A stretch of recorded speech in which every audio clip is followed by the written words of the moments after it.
you're going to have a hard time in the National Football League. Dwayne, what's a rule change that's occurred since you retired that you actually think made the game better? That's a good question because I can't think of an answer. I think that made the game any better. I think when you look at all the rules, even before I retired, just about every single rule went to favor more scoring in the league. Yeah. And so, when you used to be able to press and hit guys within 5 yards, now you can't touch them. So it's difficult. So because I think the management wants more points. They think more points, more excitement, more fans in the stands. But there's nothing like a good defensive battle. Do you think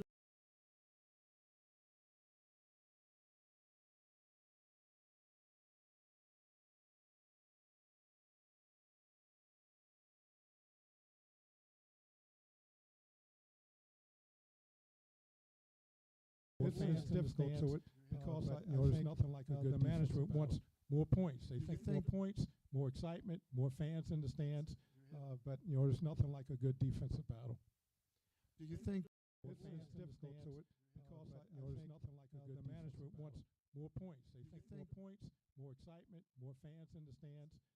But it's difficult, so because there's nothing like a good. The management wants more points. They think more points, more excitement. When he lined up, he could see the fear in the opposition's eyes. He could literally.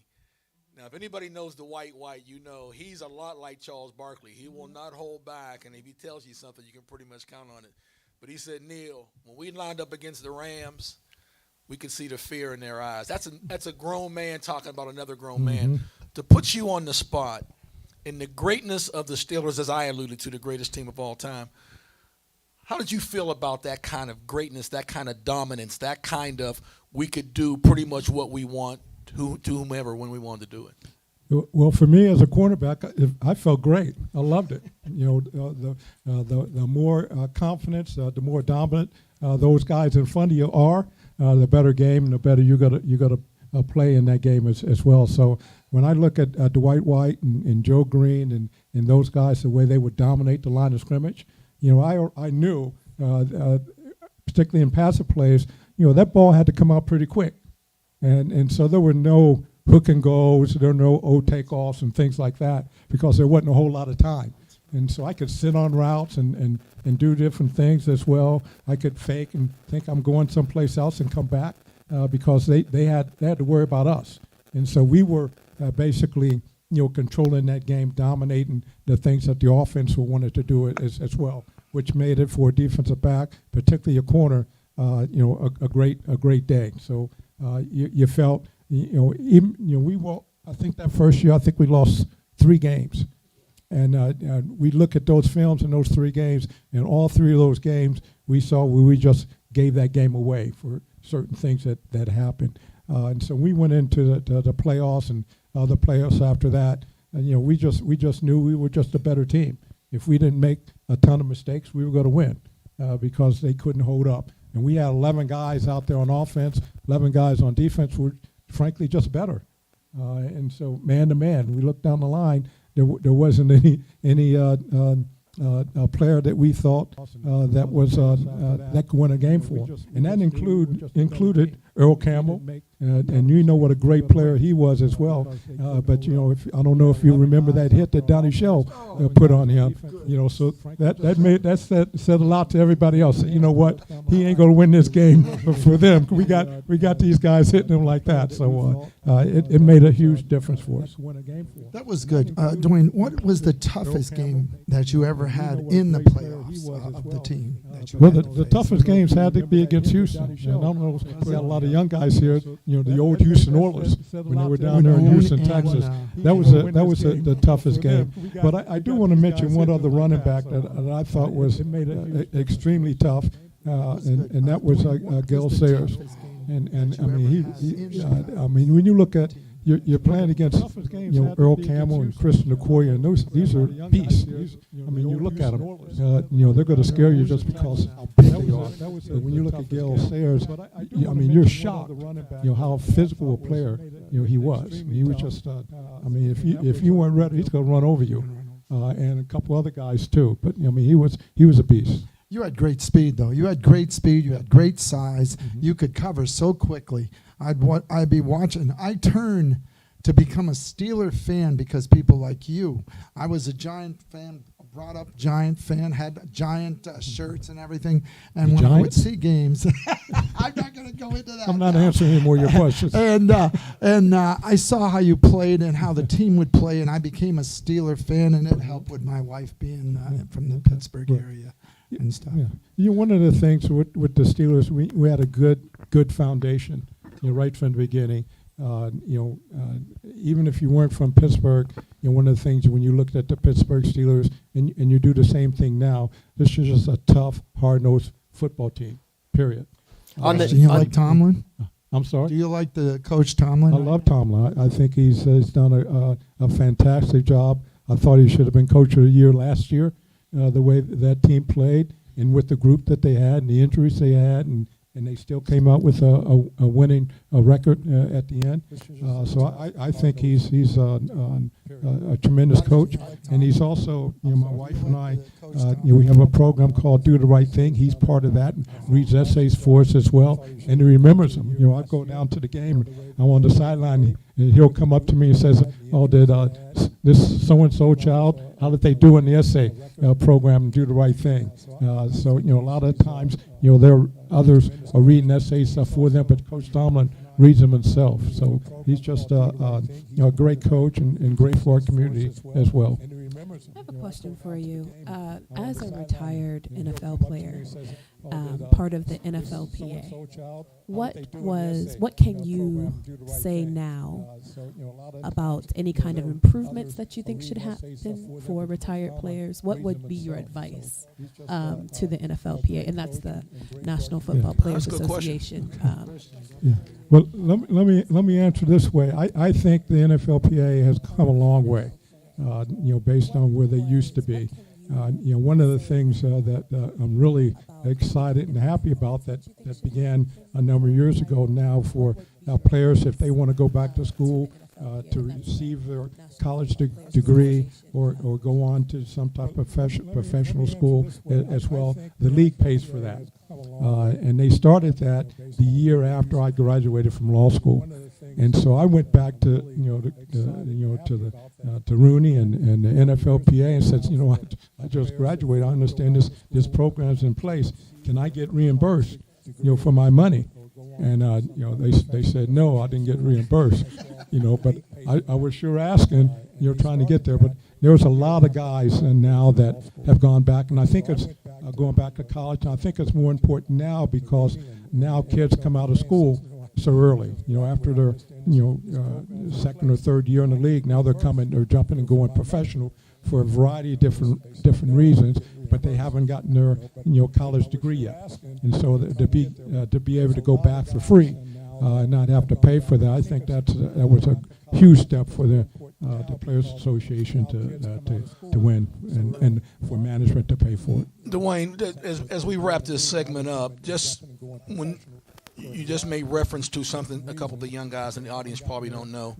At the time, and it may still be, that you were the first and only NFL player to acquire their law degree while playing in the NFL.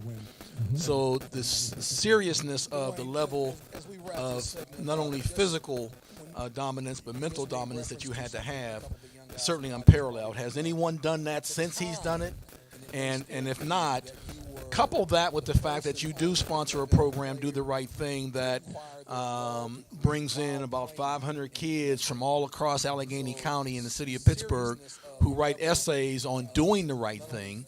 Couple that with being a judge. For the high school players that are in our audience this evening, just your advice to them on what they have to do, what they need to do to get to the next level, and then the next level if they happen to be one of the 1%ers that make it to the NFL.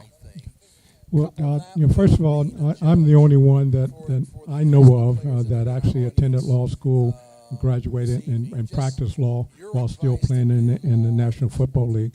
There are a number of other athletes that have gone to school while they were playing, whether it be part-time. I don't know if anybody's gone full-time like I did, but none of them that I know of have graduated in practice in regard to their field of choice at this point. I believe I may be the only one at this point.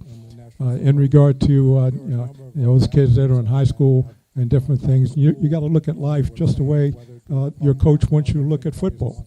You got to work hard, you got to practice, you got to believe in yourself, and so that continues with college as well, and trying to get out of high school. Right now, I was fortunate enough to be elected to be judge in juvenile court. I'm the supervising judge of our juvenile court, and so I see young men and women come to my courtroom all the time, and I let them know, regardless of what you're dreaming of, you got to first make sure you do well in school and get out of high school, because all those doors, all those dreams that you want, if you don't graduate from high school, they're going to fade away.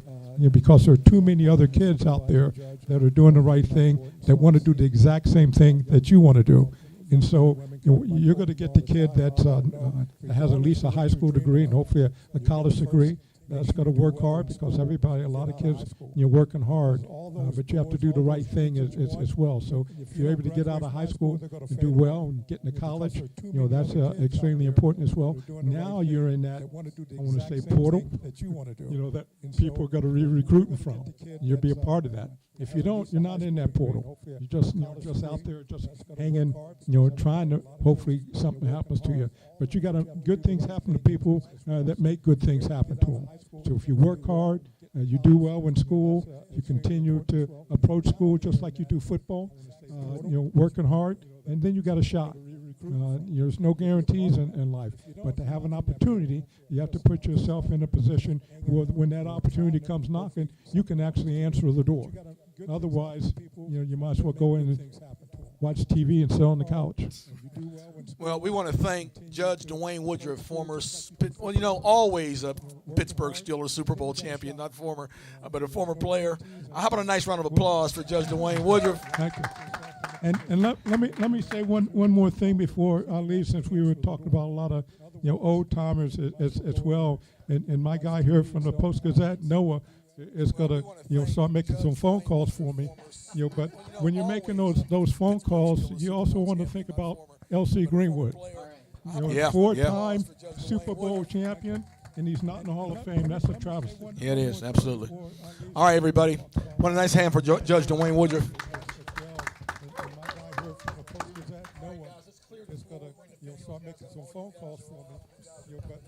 Hey, Ken, can we orchestrate that photo? Ken? Yes, I'm going to Go through the photo with Dwayne and the football players before they come up.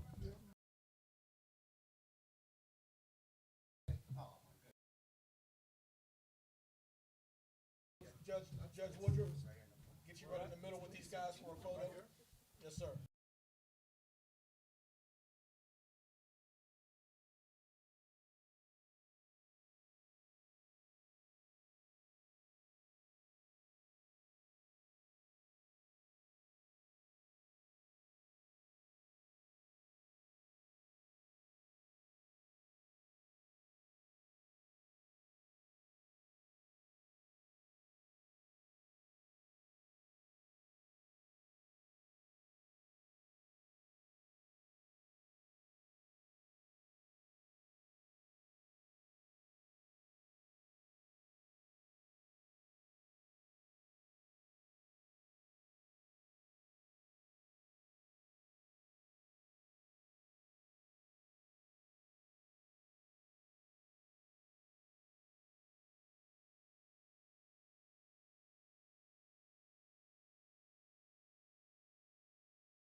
Champions Live Sports and Entertainment Talk Show, the #1 sports talk show in all of Western Pennsylvania that streams live on YouTube and Facebook. You can catch us now or later. Just stream it later. Look, I can't tell you how that whole thing works. Just trust me, it works. And Rob the man behind the curtain is Rob, and he hooks us up, and we're universal, and that's the important thing. The other thing is we want you to tell people. If you're listening to us now, if you're viewing us now, tell your friends, tell your neighbors.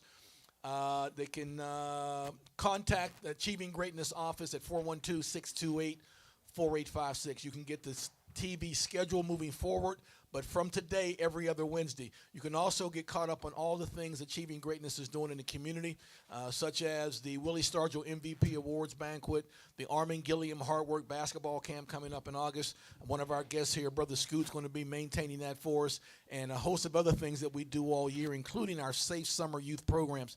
The other thing you need to know is UPMC, Highmark, Goodrich and Geis, Attorney Jack Goodrich, Judge Dwayne Woodruff, are all sponsors in this program that help us do the things we do to help young people in the community. So we're proud to be here, proud to have them a part of what we're doing. We're now joined by Coach Charles Morris, the new head football coach for the Penn Hills High School football team. How many years, Coach? This will be going into my second year as the head football coach. Second year. And correct me if I'm wrong, the first official, and I'll explain it if I need to, black head football coach in Penn Hills High School history. Well, I'm second, but I'm the first official African-American head coach that was actually a player at Penn Hills. Okay, so Ron Graham was the interim, and I only offered that given that I thought there was some political stuff going on with that may have made it this, that, or the other, but that's not important now, nor do you care. What's most important is you are now the head coach, and coming off your first season or second season? First season. Coming off your first season of football. Tell us about it, but first introduce your guys. So, I just told the guys, everybody on the planet can now see you and hear you, so they felt like there's a little pressure, but there's no pressure. Pressure is prom night and your girl changed her mind. And look, I ain't naming names, but some cats have experienced that. But prom night, you get a call about 5:30, and your girl ain't going. That's pressure. All right, but please introduce your guys. All right, I'll go straight down the line. So next to me, I have our starting running back, Amir Key. Next to him is our other starting running back and starting middle linebacker, Natel Mitchell. And next to Natel is our starting right tackle, Gerald Jones. And then I have my defensive coordinator, assistant head coach, LaVon Wesley, here with us as well. Hey, but Coach, introduce that guy down the stretch. I knew he was a basketball star, but you tell me he had some football in him. So the guy at the end was actually one of my childhood friends that I've been knowing forever, Gerald Ward. We've been playing football and basketball together since probably, 9 years old, Kingsley days. 7, 8. Hold the microphone up. 8, 9 years old, starting back at Kingsley Association, and then we ended up being teammates in the AAU circuit in basketball, and then we went on to high school to also play football and basketball together. Well, I got newfound respect for the brother if he got on the gridiron, because I know. But look, when it came to the hoop court, he was second to none. I can assure you. We'll get back to Scooter in a moment, Coach. But tell us about that first year. Obstacles, pitfalls, problems, things that you had to deal with aside from the on-the-field responsibility. I think the biggest thing was just kind of instilling your culture and the structure that you want, and then also just making the kids understand it's bigger than just football. Just like we heard Mr. Woodruff discuss about education, and that's been something that we've been preaching to our kids about the value of education, because we don't want them to just think that we're invested in them as football players, but we're invested in them holistically as people, as young men, and getting them to understand we want them to take next steps for their future. So that's been one of the biggest obstacles, but it's been a great transition from year one to year two. The kids have definitely, made the changes in the right direction of what we want to see from our young men. What was the record, and how did things go in terms of being according to plan? Did you meet the initial objectives? So of course we didn't meet the things that we wanted, but I would say this: our record was 5-5, but we did go through some trials and tribulations. But I think that those things that we went through were meaningful and lessons for our kids that they know now. We don't want to put nothing in no one else's hands. We want to take everything in our hands and make sure we finish. So that's been our approach this year, is making sure we finish and leave no doubt. Tough question for you, Coach. Throughout the WPIAL, there have been incidences that have occurred that were racially suggested, racially motivated. Things happen here or there. We don't have to name names. But through the course of your first year, did any of those things, did you encounter any of those things? Were you witness to them? Do you know other programs? But specifically, my question to you is, did you have any altercations that you had to be concerned about, whether as a coach or your players? Well, I can't speak for the players. I'll let them speak once I get done. But I would say for me, you hear about those things, but I try not to worry about them, because if I can't control it, I don't even focus on it. I can just control the things that I can control and just motivate and keep our players focused for our goal and winning games and things like that. But you hear about it, and I just try to, let our kids just focus on what we can control and keep plugging one play at a time and don't worry about the things that we can't. Because, they're going to happen if they're going to happen, and we just can control what we control. I think you and I handled that very well politically. We straddled that fence very nicely without naming names. Hey, I'm going to ask the guys to go down the line, repeat your full name, your position or positions on the team, and how you enjoyed your first season with the coach.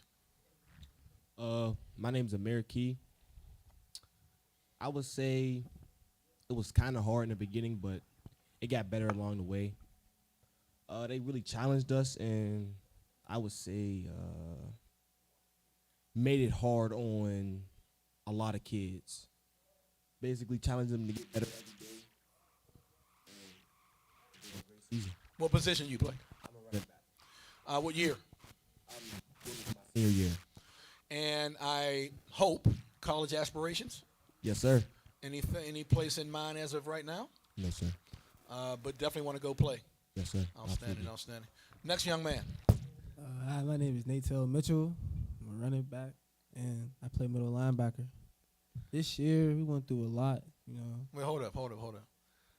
They got to tackle you at your size? I mean, they try. Man, that's got to be some work for somebody. If you're coming up the middle off that gap, somebody forgot to cover. There's a linebacker that's in trouble. Yes, sir. Yes, sir. Go ahead, man. This year, it was a tough year, but we fought through it. We lost some of our coaches, and they came and stepped in for us. Gave us a banquet that we wasn't even gonna get without them. So, yeah. You were satisfied. Yes, sir. So what year you in? Class 25, so I'm gonna be a junior next year. And college aspirations? Yes, sir. Any place in mind? No, sir. Just going to go. Yes, sir. Okay, go ahead. Who's next? Somebody wake him up. My name is Gerald Jones, right tackle. And last year, it was tough at first. We started getting. You're doing good. Keep talking. You're doing good. Hey, Gerald, let me ask you this. I was joking when you guys came in that you're the peacemaker. You're the one that protects everybody at the size you're at. How does it feel being a big presence on the team? Did it come easy for you? The leadership and the dominance that I know you had, did it come easy for you? You have to work for it. I had to work for it. Is the coach hard on you? Yeah. To be expected. And you're thinking about going on to college? Yeah. Any place in mind? No, sir. Okay, just want to go play. Yeah.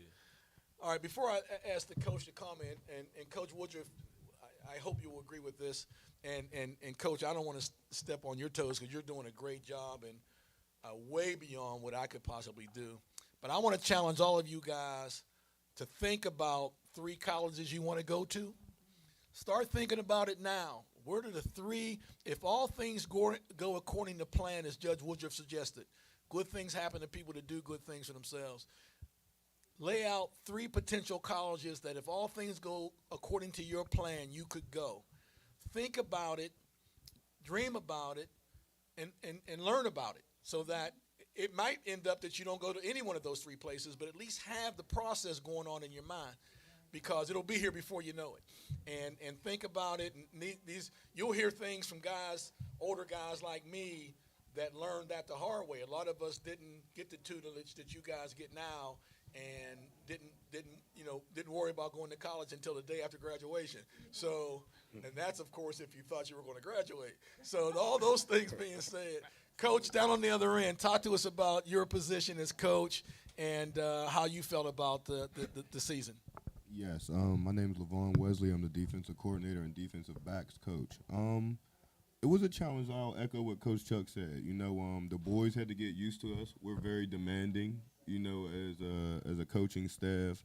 All of us are either classroom educators or work within the school building. So not only do we demand excellence on the field, we demand it in the classroom, So I think the boys had to get used to our approach. We had to get used to them and understand what type of individuals they are, and mesh together. But as I think it might have been Natel, as we got through the rest of the year, we started to gel and start to understand each other a little bit more. And I'm extremely excited for this year. We got some great guys. Everyone on our team, they hold each other accountable now, and they work their butts off. So I'm excited for this upcoming year, and I'm sure they are. They got a lot to prove, so do we as a staff. So well, you guys have been being talked about a lot. You have been being talked about a lot because of being the black coach and all of that, former player in the program. But the Penn Hills High School football program had been being talked about a great deal. You hear the conversation more than you had in years gone by. Coach, your ultimate objective moving into your second season is WPIAL champions and state championship. But what are the immediate goals now? What are the things on the grill right now that have to be prepared, and what are you looking to do? And are there things that you want to say that all of us can know what you're about to do and help you in any way, shape, or form? Well, just to piggyback on my goal from the beginning was to make sure all of our kids graduate on time. So that was always number one for me. And then, of course, the football, accolades and winning a WPIAL and state championship. But I want the kids to really, truly, truly understand that without their education, like Mr. Woodruff said, you're closing those doors of opportunity, and we don't want to close those doors. So that's what I've been preaching from day one. That's why I said we've been holistically investing in the kids, starting with education first, then, just having good character and being polite and being respectful. And then, of course, the football stuff takes, that's easy for them. That's something that they do well. So that's always been our approach. But, of course, winning games. And then also the community. I want the kids to be able to see the community that we had and the support from the fans that we had. Like, I'm talking about the stands being packed during warm-ups. And I would love for Penn Hills to get back to that, because I want the kids to be able to experience that, having 3,000-4,000 people already in the stands, and it's only 5:30. You know what I mean? And getting it back to that. Good old days. Yes. Well, I can tell you this. Ron Graham and myself and Dwight Law, a businessman here in the Penn Hills community, and several other former Penn Hills High School players, those of us that are in the Hall of Fame in Penn Hills have committed ourselves to raise money for your team, for your program. So putting it out there so that everybody knows that the Penn Hills Hall of Famers are going to raise $5,000 from the Penn Hills High School football team. We're going to get that money to you before the end of next season, and you'll be able to hopefully line it up into a scholarship program or whatever have you. But I've talked to fellow Hall of Famers, Chuck Sanders, Tommy Flynn, Hubie Bryant, and they're all on board. So we're going to start lining people up and start a process that will allow us to expand the Penn Hills program, the new Penn Hills High School football program, bigger and better than ever before. And I just wanted to say to the guys before you go off, the reason that I asked Coach to have you guys here is not just for the notoriety. We wanted to put you behind a microphone. We wanted to give you that experience. And moving forward, if this is your first time, there'll be many more times. And one of the things you want to know is when you see athletes talk on TV and they're relatively polished and saying all the right things, it's because they've done it. So now you've done it. Each and every time you do it from here on out, it'll be easier. Now when you see somebody else do it, you'll listen and learn and study what they're doing, and you want to make this a part of your portfolio because you'll never know when you're called upon to be present. So before we shoot off, I do want to send a shout-out to our boy Scoot, Gerald Warwick, who is Penn Hills High School basketball superstar, Penn Hills High School football player, went on to play professional basketball in Europe, but most notably a part of the great Harlem Wizards in their national traveling tour. Scoot, I know you don't have a problem with a microphone, so I'm throwing it to you. Just give us a wrap-up on where you've been, welcome home, and what you're doing. Right now, like you said, I traveled around with the Harlem Wizards for about 8 years. I played professionally for about 12 years. I played in NBA D-League. I was the IBL MVP. I played overseas in Europe in multiple countries. I'm also part of the Connie Hawkins. I'm inducted into the Connie Hawkins Hall of Fame as a player. Right now my playing days are over, and college days are. I'm a little bit older. I'm a teacher and a basketball coach at Imani Christian Academy, which we are now in the WPIAL and state champions. In the state of Pittsburgh, the best team in the state right now. So that's what I'm doing right now, and I also have a. But let me steal. Who saw that coming? Nobody.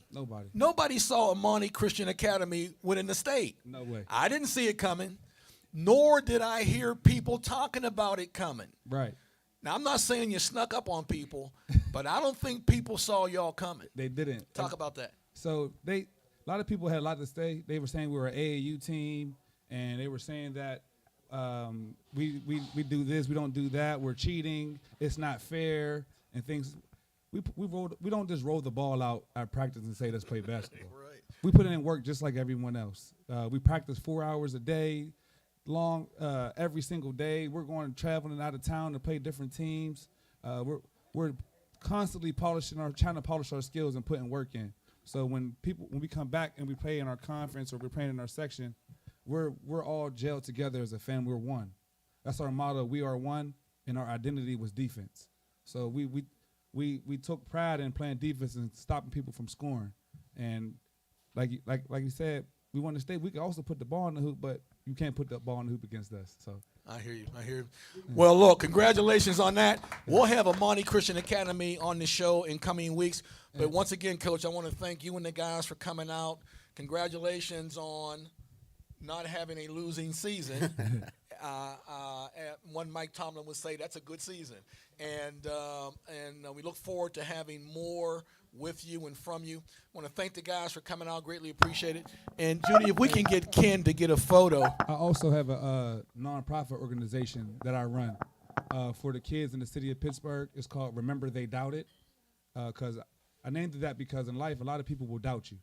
And no matter what you do in life and no matter what you want to be in life, you have to remember those people that doubt you to push forward to be as best as you could be, whatever your craft is going to be. So I teach athletes how to become better athletes on and off the court. I teach them sports recovery. I teach them how to break down film, skills training, anything that has to do with it.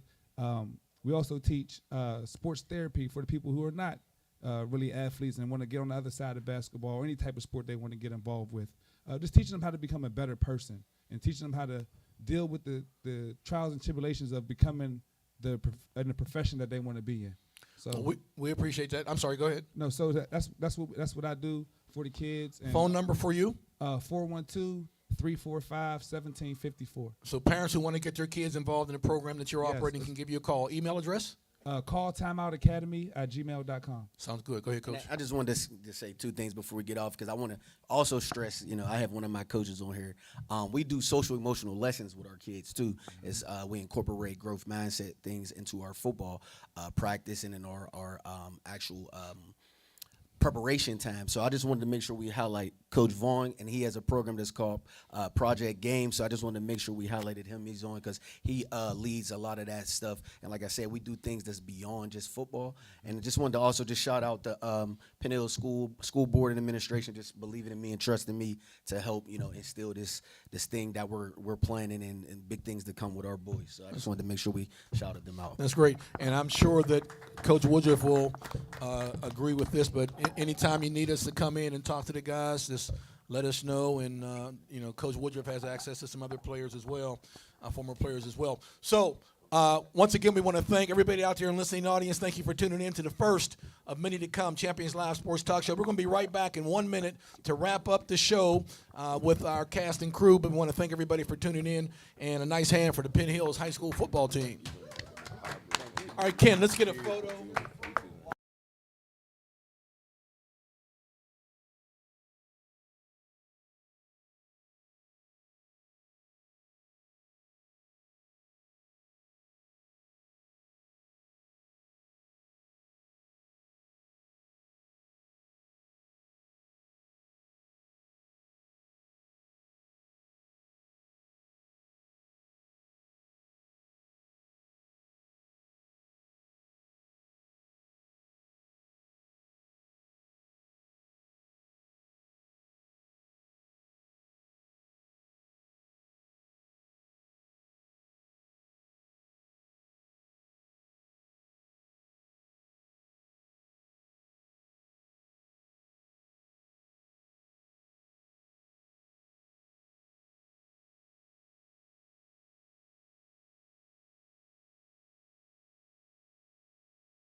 And we are back. Man, what a start. Champions Live Sports Talk Show here at Miss Vicky's. Was off the chain, as they say, and really, really great to get this thing off the ground. It will get bigger and better as we move along. Had a special guest, my man Scoot, rolled in. How many slam dunk title trophies you got at the crib, man? You got about 30. Yeah. I never lost one. Well, and I can attest to that. But there was a fix-in with somebody, but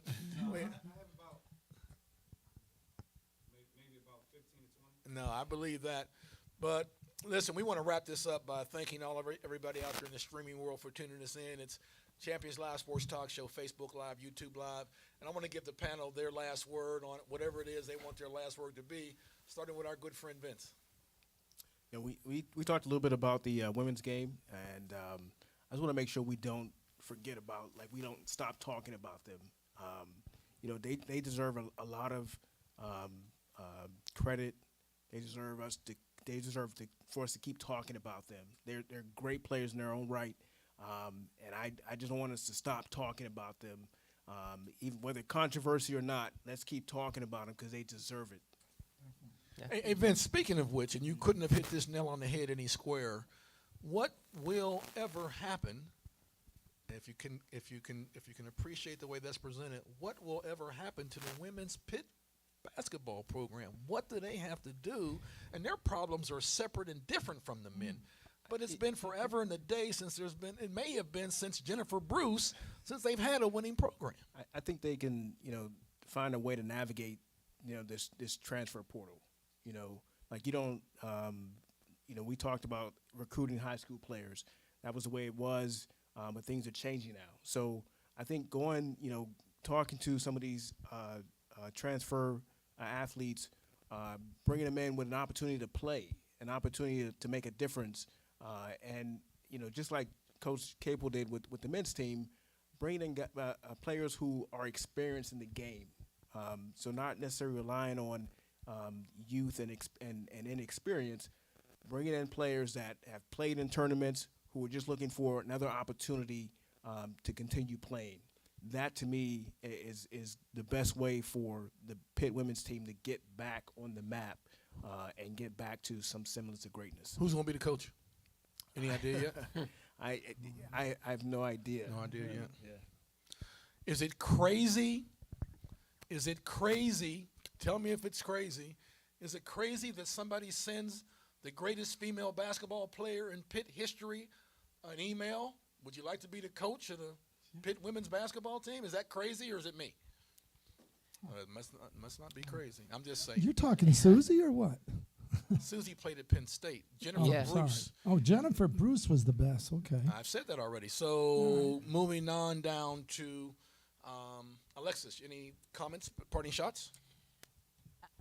My final comment would be that we talked a lot about sports, obviously, today, but there was something that the judge said which struck me, and that is when you are dealing with young people and talking to them about their futures, there aren't that many of them who are going to go to the NFL. And I would expound on that by saying, even if you make it to the NFL, there are not that many that stick in the NFL, right? Thankfully, there are other leagues like the XFL and the USFL right now who, you can still get film and try to get yourself back into the league and that kind of thing. However, you have to understand how important your education is. And so sometimes you have players who are like, I'm just trying to get to the league. Yes, but you need to take a focus and an interest in that institution, because that degree is going to help you. And so if you get to the league, great. I had a player, his name was Corey Peters, and he was with Jacksonville last year, but he managed to go back to school and get his master's degree while playing in the league. And it was an online degree he got at Michigan State. He's a Louisville guy, from Louisville, but went to the University of Kentucky. And from his perspective, he would always say, I have to think about what I'm going to do after the game. And so I would encourage the players who are playing to think about what is your next step. And that's an important piece, because you have to live not just for the now, but you have to live for your future. Words well said. Words well said. Mr. Noah. No final comment. Just really, it's a pleasure to be here talking sports and everything with everyone here, and it was great to hear what everyone had to say today. Look forward to doing it more. So when you say no final comments, that means the Pens will make the playoffs? I guess, yeah. I mean, it's gonna be tough. I don't think it's gonna matter if they get in or not. I don't think they're gonna be around for very long. Well, But maybe. But here's the thing about me: every time I predict something, I'm always wrong. So they're probably gonna win the Stanley Cup because I said that. So all I can tell you is stay clear of the captain of the Penguins. He's a little bit testy these days. Okay. Just a little bit. And just a little bit in this losing effort. Ken, parting shots. Okay, very simple. The Pirates. I think the Pirates are going to have a team this year. I think we're going to have a winning record. I think we've got a whole different view on things from these players. I got to talk to a couple of the guys, and they really are anxious to show the world that they're for real and that they could be really good. Now Alexis is shaking her head, Ken, but I kind of agree with Every you, man. year, I you think- all believe the best. Well, but Every single they're gonna year. be better than they were last year. And that's not that. much. I know. That. Let's take that. With that, that's our final parting shot. So thanks once again for everybody coming out. Thanks everybody out in the universe for tuning us in. We'll be back here on the 19th.